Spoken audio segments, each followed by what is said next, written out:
Today I'm in South Miami visiting David. As his wife Sydney hinted to me, his story is quite heavy, and David has a hard time talking about it. Hi! Leslie. Hi, Sydney. Nice to see you again. Hi. My husband David. Hi, David. It's nice to meet you. I think now I see your face. I've seen you before. Have you? We met before. Yeah. Yes. So I know that for a fact. So you're Leslie, huh? Yes, I'm Leslie. Oh my God, Leslie, you're a youngster. I'm very drawn to that picture. This photo of the joy that was captured at the liberation is far from reflecting what the end of the war looked like for David. Next to our house in Slovakia was a mega tree, was named in the Bible as Eitz Chaim, a tree of life. That tree of life had 105 branches, and each branch was for the name of a member of our family. And in the end, there was only one branch left, me. David had a brother and 2 little sisters, but after the war, he could not find any pictures of any member of his decimated family. The whole family lived in the wine-growing region of Cisna. His father was arrested in 1940 and sent to a labor camp. In 1941, the Slovak Nazi Party deported the rest of the family. There were Hlinka guards, people that we remember from the neighbors, and they came with sticks and a whole bunch of them with guns, and they were beating us, and they were pushing us, and they were giving us 10 minutes and then more minutes to get out of the house. The trains came. They started to load us into the cars. You couldn't put more than maybe 50 people, and they would put in as many as 80. Most people tried to sit. There was no way to sit. There was no way to lay down. It was only standing up and falling on top of each other. We were in this cattle car for over 2 days. They put in 2 buckets of water. For 80 people. Yeah. I remember my mother crying. I remember Jacobo trying to comfort us all. Approximately 25% of the people in the cattle car, when they arrived in Auschwitz, were either dead or dying. But my mother kept the 2 girls at her side. She was walking, she was made, she was driven. They were pushing them, and they were beating them to walk towards those pits, to those holes. And then they were machine gunned, and they were falling into these holes. And we could hear it, and we could hear it, and it like never stopped. Almost very much immediately after that, they came what they called appel, and someone yelled out to Jacobo that I should stand on his 2 feet, so I'll look bigger. Mm-hmm. And I remember Jacobo almost like lifting me up and put me on his 2 feet. How old were you? I was 11 years and 8 months old. That was before they were showered, our heads shaved, before we were tattooed. 41 72. This is in German. Well, because you have to know it in German. Yeah, 41, 72. And I was here and here. What was a day in Auschwitz? A day in Auschwitz was appel, is to get up In the morning? in the morning, 6 o'clock. And then we'd march to work, at least 2 to 3 kilometers. My responsibility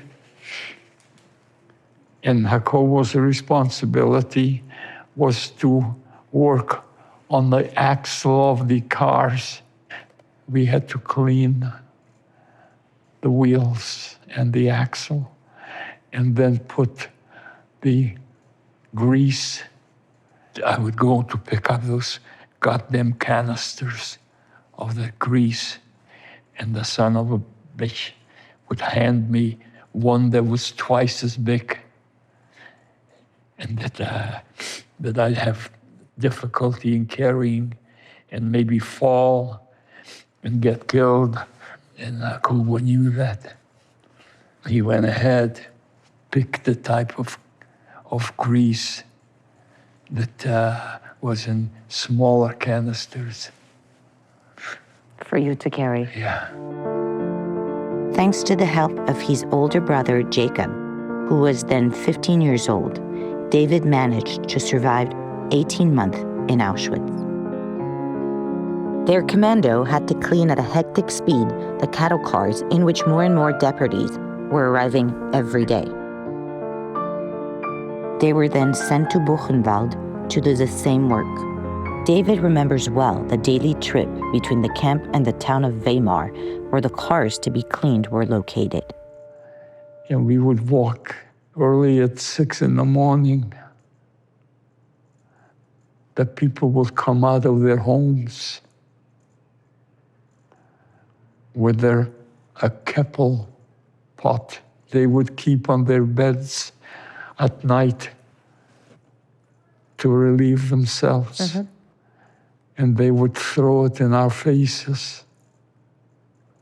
Those were the people of the intelligentsia. Weimar. That's how they treated us. And now it's 1944.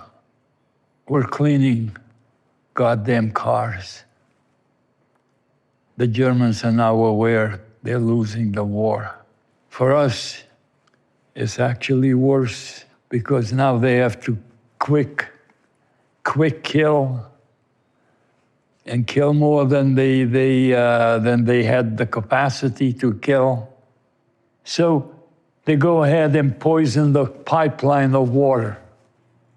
And we knew goddamn well that we could boil the water and we might not die. And I'm working and I'm looking for Jacobo. And I don't see him under the car. And I look for him and I saw him. He's at the water fountain and he's drinking the water. And I screamed and yelled at him, but he'd already drunk the water. He didn't know it was poisoned? He did. And next morning, we're marching to work. And he's weak and he can't walk. And he can't walk, but he has to walk. And he can't walk. And falls, and I can't pull him up. And I can't stop because the bastard Gestapo guard is pushing his gun in my head. And I let go of Jacobo. And Jacobo lays dead.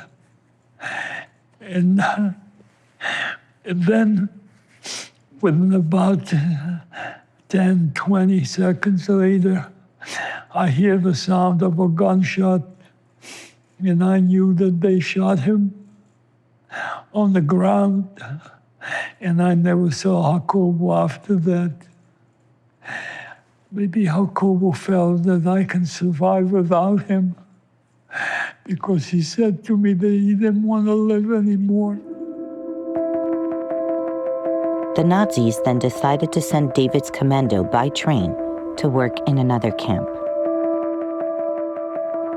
All of a sudden, the train was being bombed by the Allied American Air Force.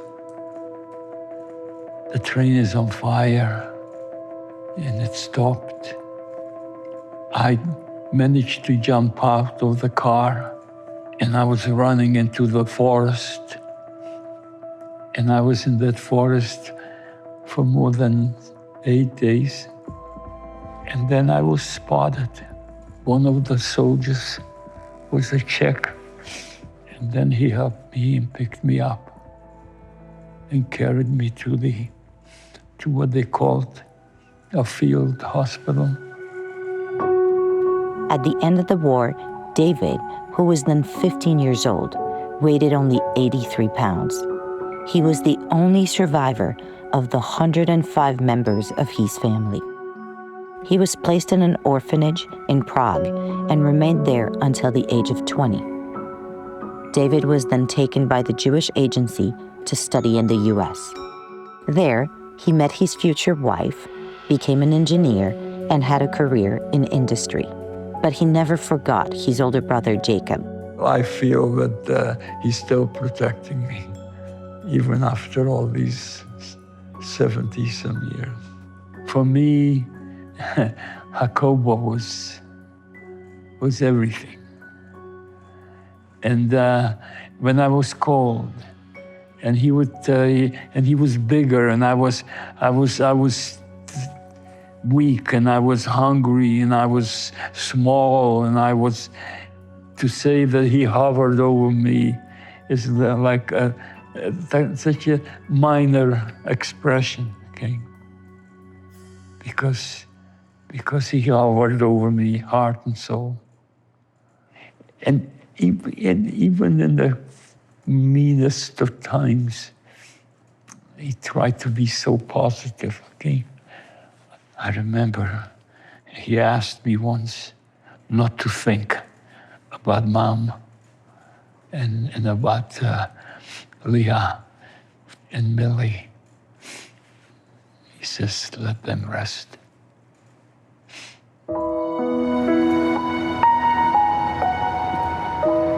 In 1989, with other survivors, David founded the Holocaust Memorial in Miami Beach to honor the memory of his family and the 6 million Jews who were murdered.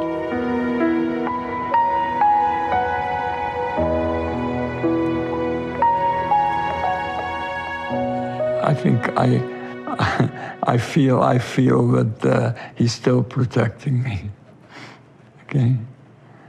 Even after all these 70-some years. Here we go. And now, Oh my God, you did it.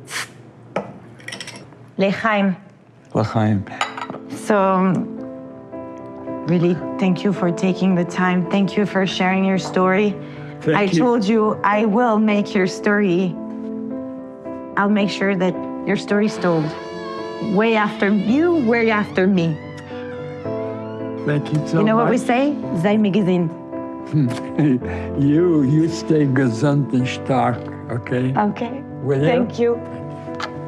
Bye. Thank you.